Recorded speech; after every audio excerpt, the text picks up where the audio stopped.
Sebelumnya kita udah bahas syarat-syarat yang pertama, yaitu thaharah anil hadas, suci dari hadas, baik itu hadas kecil ataupun hadas besar.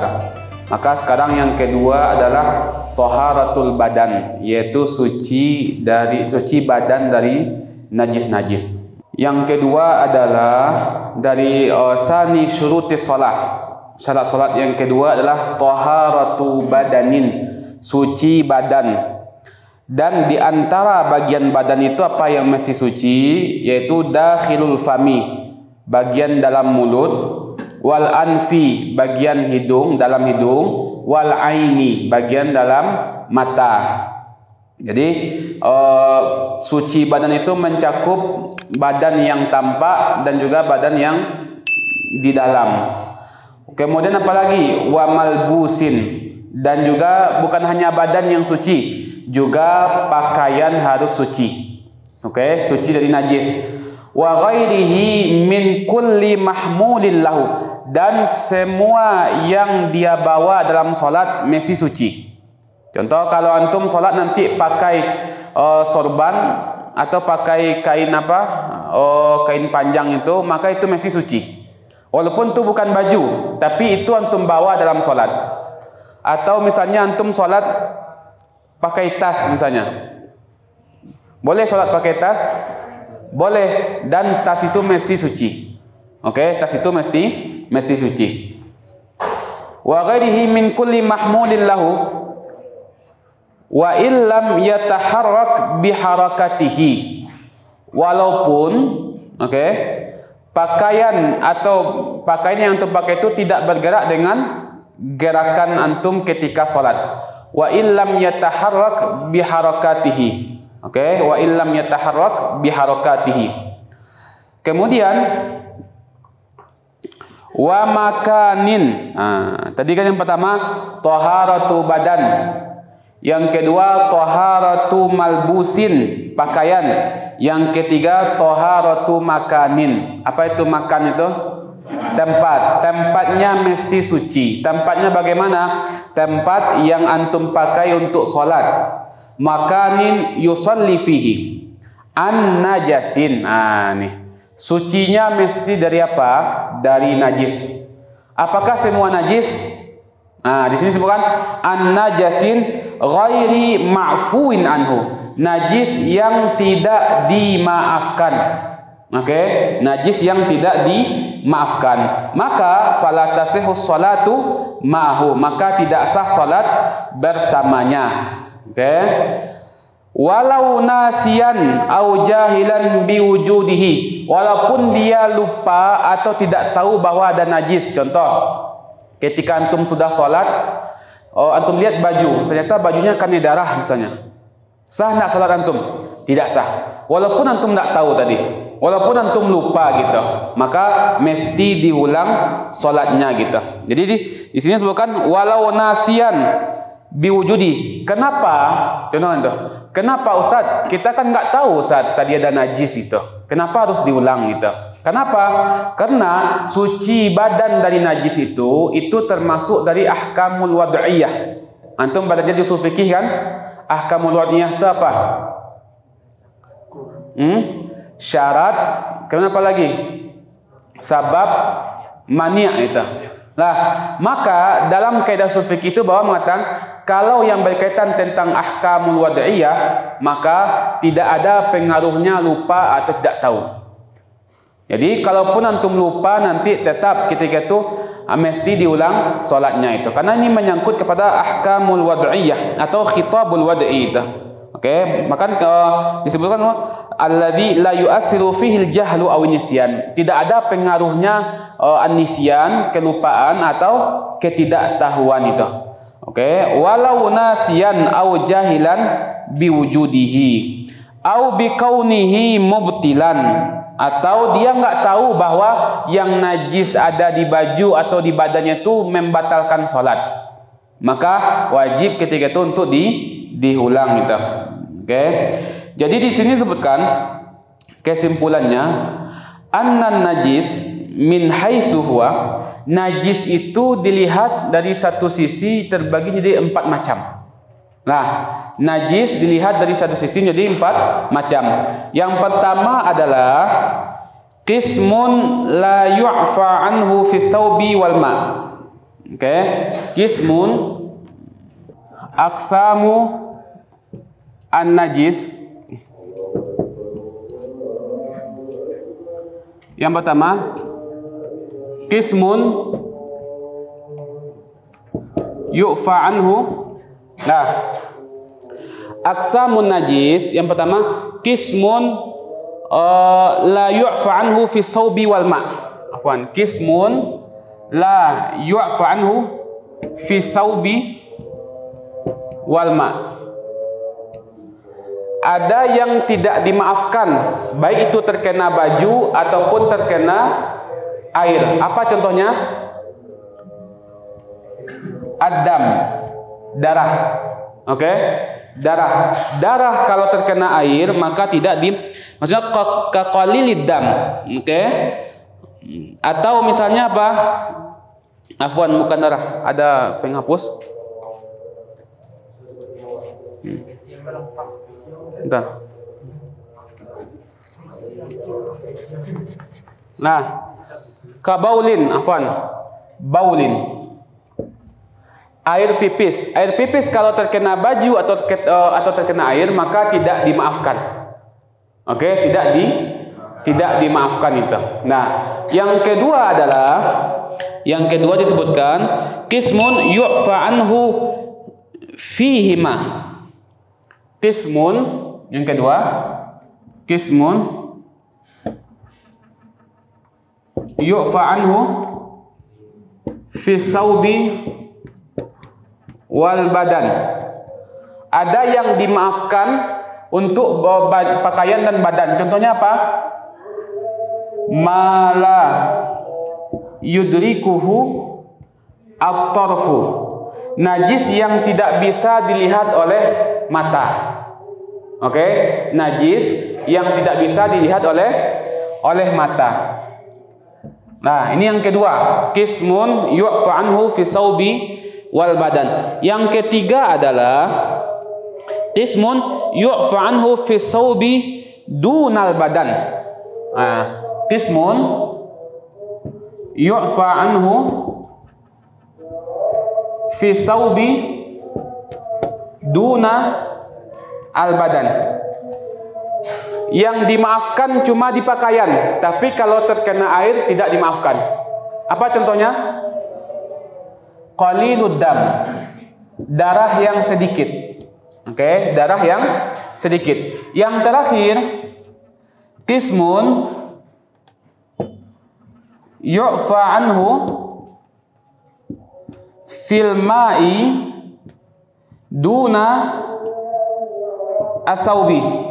Yang dimaafkan dalam kalau terkena air, tapi kalau terkena pakaian tidak dimaafkan. Apa itu contohnya? Maitatun ladama laha sailah. Bangkai hewan yang tidak mengalir darah di tubuhnya. Yang tidak mengalir darah di tubuhnya, contohnya serangga. Bangkai serangga kalau masuk ke air maka airnya tidak bernajis kan, yang kita bahas kemarin itu. Tapi kalau dia terkena pakaian maka dia dihukumi sebagai najis. Maka tidak boleh antum membawa sholat bangkai serangga yang antum masukkan ke kantong baju antum misalnya, maka tidak sah sholatnya. Oke? Nah, itu pembagian najis kalau dilihat dari apakah dia dimaafkan atau tidak. Oke, apakah dimaafkan atau tidak itu. Oke, jadi di sini disebutkan wa taharatu badanin wa malbusin wa makanin an najasin ghairi ma'fuin anhu, yang tidak dimaafkan, maka fala tasihhu salatu ma'ahu walau nasiyan au jahilan biwujudihi. Walaupun ketika itu dia lupa atau tidak tahu adanya najis, au bikaunihi mubtilan, atau dia tidak tahu najis itu bisa membatalkan wudu atau membatalkan salat. Nah, apa dalilnya ketika itu kita harus suci? Liqaulihi ta'ala wa thiyabaka fatahhir. Oke? Wa li khabari syaikhaini. Apa itu khabari syaikhaini? Hadis yang diriwayatkan oleh Bukhari dan Muslim. Apa hadisnya? Di situ tidak disebutkan, tapi di Hasyiah I'anah Turlibin disebutkan, "Idza aqbalatil haidatu fada'i as-salata wa idza adbarat faghsili anki dam wa shalli." Kata Nabi apa? Apabila datang haid, maka tinggalkan salat. Tapi kalau sudah berhenti haidnya, mandilah dan bersihkan darah, kemudian salatlah. Berarti ini menunjukkan bahwa salah satu syarat sesuatu mesti suci dari najis. Oke, suci dari najis. Kemudian wala yadurru muhazatu najisin li badanihi. Tidak masalah kalau najis itu sejajar dengan dia ketika salat. Contoh, antum salat di sini, di samping antum itu ada najis misalnya. Maka itu tidak masalah. Lakin tukrahu, akan tapi makruh. Oke, walakin tukrahu ma'a muhazati. Makruh ketika itu antum sejajar dengan najis. Contoh, kastiqbali najisin au mutanajjisin. Ketika itu antum menghadap ke najis salatnya atau menghadap benda yang bernajis. Kemudian wasaqfu kazalika. Kalau atapnya juga najis, begitu juga hukumnya makruh. Oke, kazalika itu maksudnya juga makruh hukumnya. Wa in qaruba minhu, jika najis itu tidak jauh dari antum atau tidak jauh dari orang yang salat, bihaitsu yu'addu muhaziyan lahu urfan, sekira-kira dia dianggap sejajar dengan najis tersebut secara uruf atau secara kebiasaan gitu. Kemudian di sini disebutkan wala yajibu, tidak wajib menjauhi najis di luar salat. Oke, wala yajibu ijtinabu najasin fi ghairi salatin. Oke, kenapa tidak wajib? Karena kadang di luar salat itu kita butuh dengan najis kan.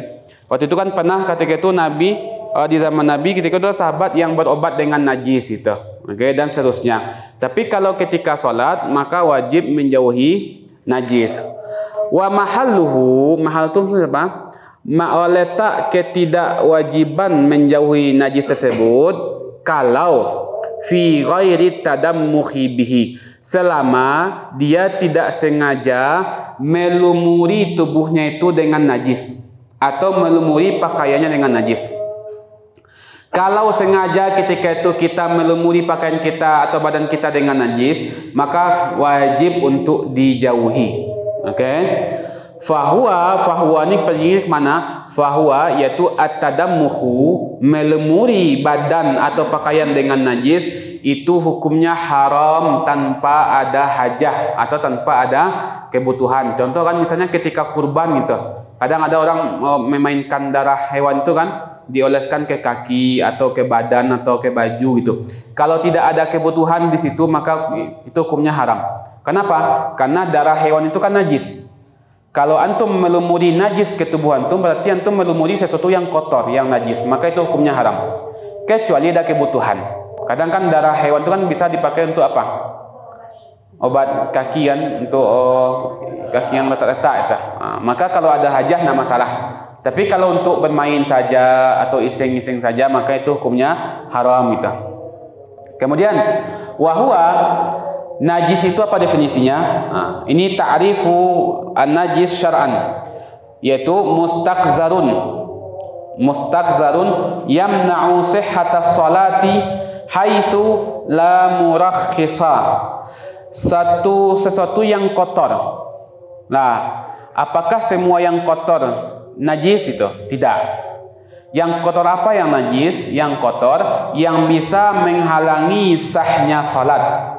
Sekira-kira dia tidak ada keringanan di dalamnya, oke, atau dalam keadaan tidak ada keringanan, haitsu la murakhisa. Berbeda kalau ada rukhsah di situ, maka boleh. Contoh misalnya apa? Orang yang salat faqidut tahuraini. Apa tuh faqidut tahuraini? Tidak menemukan air dan juga tanah, maka dia salat dalam keadaan apapun nanti wajib diqadha.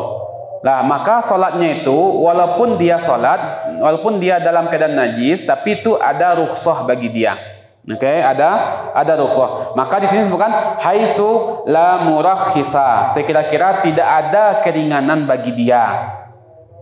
Kemudian fahuwa, baru di sini masuk ke pembagian najis. Apa saja itu najis-najis yang ada di sekitar kita? Yang pertama apa? Karausin. Apa itu rausin itu? Kotoran. Wa baulin, air pipis. Walau kana min ta'irin, walaupun kotoran dan pipis tadi itu dari seekor burung. Wa samakin, walaupun dari ikan itu. Wa jaradin, walaupun dari belalang. Wa ma la nafsa lahu sailah, walaupun kotoran tadi itu dari hewan yang tidak mengalir darahnya. Contoh, kotoran nyamuk misalnya. Ada enggak kotoran nyamuk? Ada kan? Hah? Ada kan? Kotoran cicak misalnya. Oke? Nah, itu termasuk najis. Oke, itu termasuk najis itu. Au min makulin, atau kotoran dari hewan yang dimakan. Au min makulin lahmuhu, yang dimakan dagingnya. Menurut pendapat yang kuat, yang mu'tamad, itu tetap najis. Kotoran ayam misalnya, walaupun ayam itu bisa dimakan, tapi kotorannya tetap najis itu. Nah, qala al-Istakhari wa Ruyani min a'immatina, yaitu dari ulama kami, yaitu ulama mazhab Syafi'i. Hukum apa pendapatnya sama dengan Imam Malik dan Imam Ahmad. Apa itu pendapatnya? Innahuma tahirani minal ma'kul. Kotoran dan pipis dari hewan dimakan itu hukumnya suci menurut Imam Istakhari dan Ruyani, dan juga menurut Imam Malik dan Imam Ahmad. Tapi kalau menurut mazhab Syafi'i, semua bentuk kotoran itu najis, walaupun dari hewan yang dimakan dagingnya, tetap najis. Oke? Walau rasat au qa'at bahimatun habban. Nah, ini kasus nih. Kalau ada hewan ternak yang buang air besar, au qa'at itu apa? Muntah. Oke, muntah dia. Yang keluar itu berupa biji-bijian. Najis enggak? Antum tahu kopi luwak? Nah, kopi luwak itu apa? Kan keluarnya dari lewat BAB kan keluarnya? Ya, itu najis enggak? Nah, kan keluarnya kan berupa biji.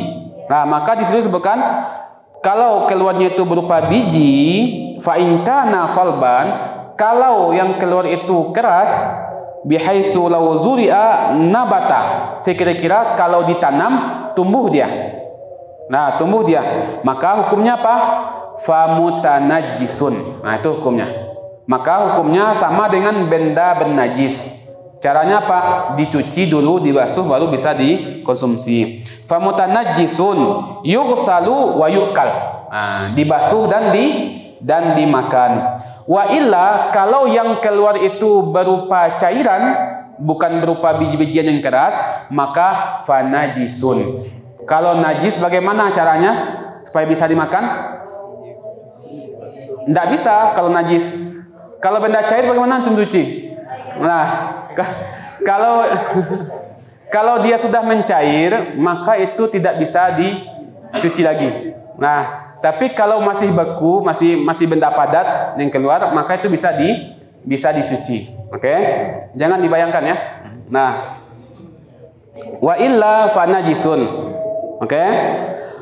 Walam yubayyinu hukma ghairal habbi. Nah, kemudian para ulama tersebut tidak menjelaskan bagaimana hukum kalau yang keluar itu selain biji-bijian. Nah, ghaira al-habbi. Qala syekhuna, siapa itu guru kami?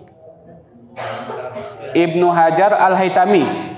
Nah, apa kata guru kami? Walladzi yazharu, yang jelas, yang tampak jelas bagi kami adalah annahu, bahwa kalau yang keluar itu selain biji-bijian, maka bagaimana hukumnya?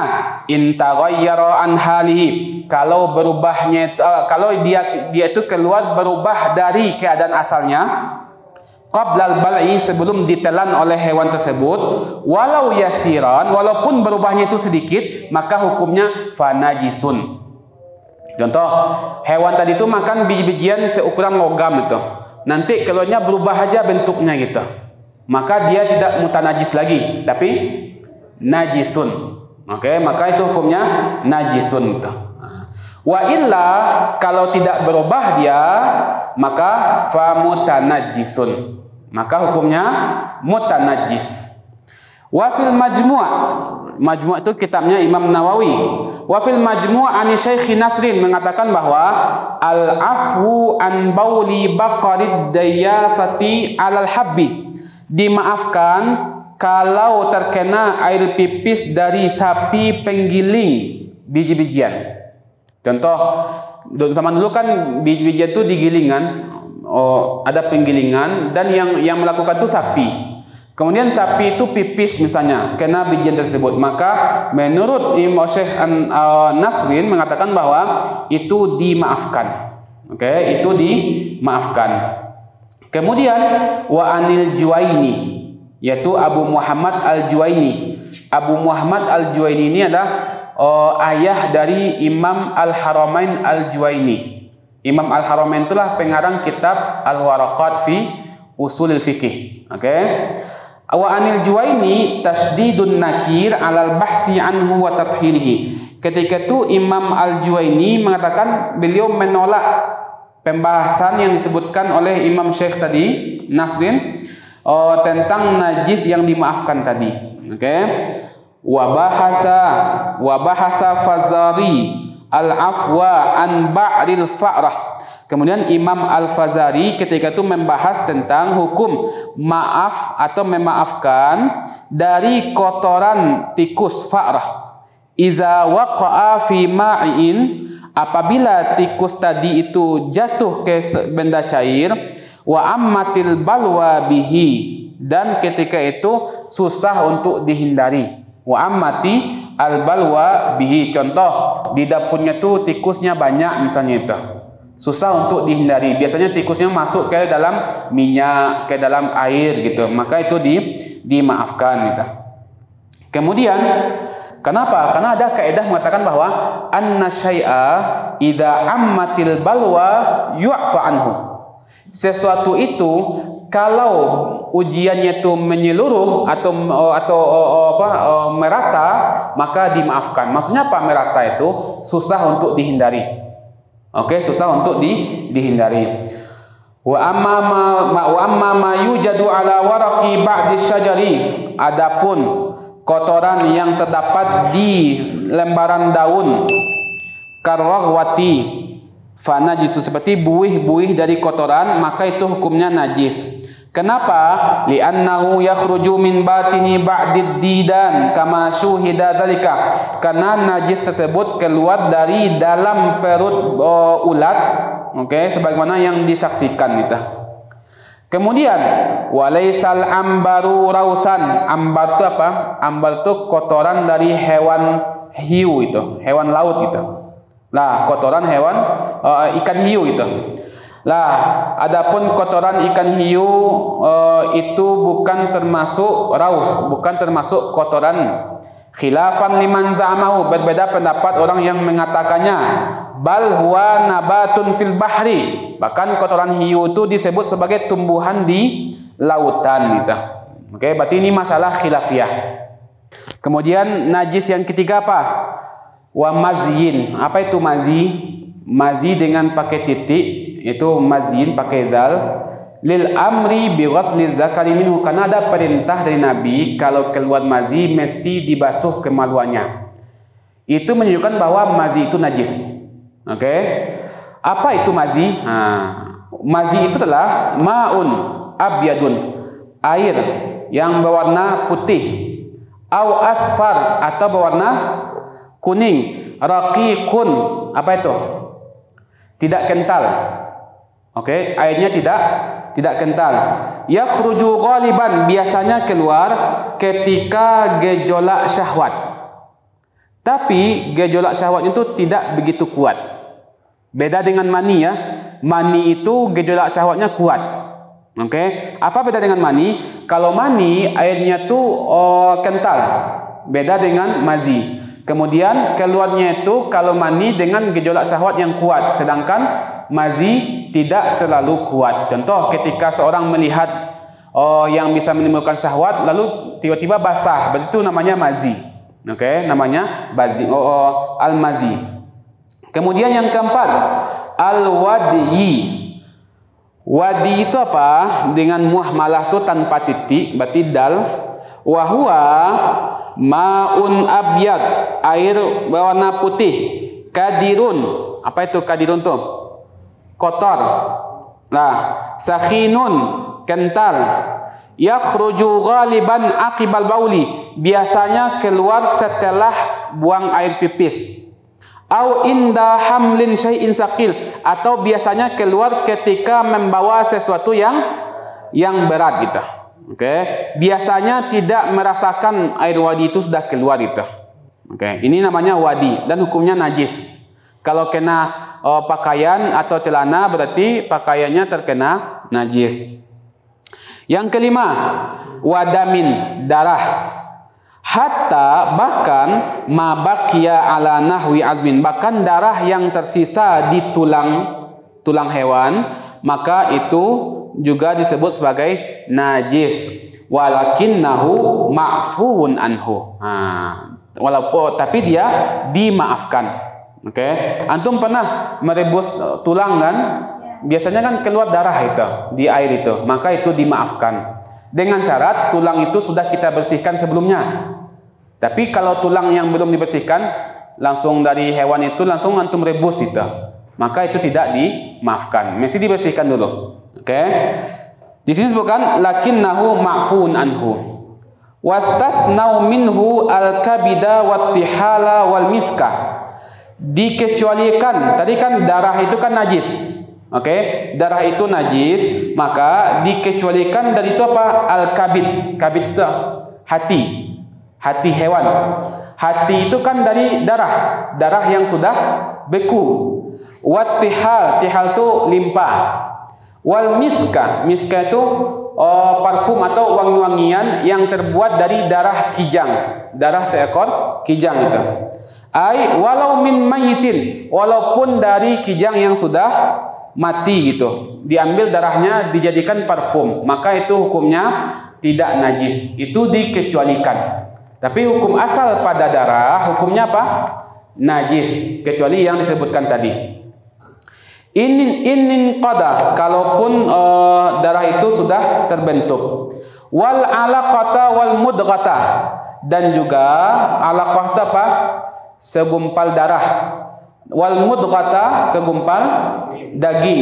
Wala banan kharaja bilauni damin, dan juga air susu yang keluar dengan yang keluar warnanya itu seperti warna darah. Oke, warnanya itu seperti warna darah, maka itu tidak disebut sebagai najis. Kemudian wadama bidatin lam tafsud, darah yang ada pada telur, yang mana telur itu tidak rusak atau tidak busuk gitu. Tapi kalau telurnya busuk, ada darahnya, maka itu najis. Maka yang tadi itu disebutkan pengecualian tadi. Oke, pengecualian yang pertama apa? Al-kabid, hati, wattihal, wal miska, kemudian wal alaqah, wal mudghata, walabanan kharaja bilauni damin, wadama bidatin lam tafsud. Oke, dan darah yang ada pada telur yang tidak rusak telur tersebut. Yang keenam lagi, yang keenam najis yaitu qayhin. Qayhin itu apa? Nanah. Oke. Kenapa nanah itu dihukumi najis? Li'annahu damun mustahilun. Karena nanah itu asalnya darah kemudian berubah menjadi rusak. Nanah itu warnanya apa? Agak kekuning-kuningan ya. Nah, itu kan asalnya darah kemudian berubah menjadi rusak, maka itu najis. Wasadidin, begitu juga dengan sodid. Sodid itu apa? Maun raqiqun yukhalituhu dam. Air atau cairan yang tidak kental yang bercampur dengan darah. Oke, yang bercampur dengan darah itu. Nah, kemudian yang ketujuh, wa kaza ma'u jurhin, Apa itu ma'u jurhin? Air bekas luka gitu, air luka gitu kan itu. Wa judari, apa itu judari itu? Air yang ada di orang yang sakit cacar. Tahu kan sakit cacar kan? Dalam itu kan ada air kan? Kalau antum pecahkan itu kan keluar air itu. Apakah itu najis? Ah, di sini lihat. Wa judariyun wa nafatin. Nafatin itu air yang ada di kulit yang melepuh. Oke, di kulit yang melepuh. Maka apa hukumnya? In taghayyara, maka itu hukumnya apa? Najis jika berubah. Wa illa, kalau tidak berubah, fama uha tahirun, maka airnya suci. Oke, maka airnya suci.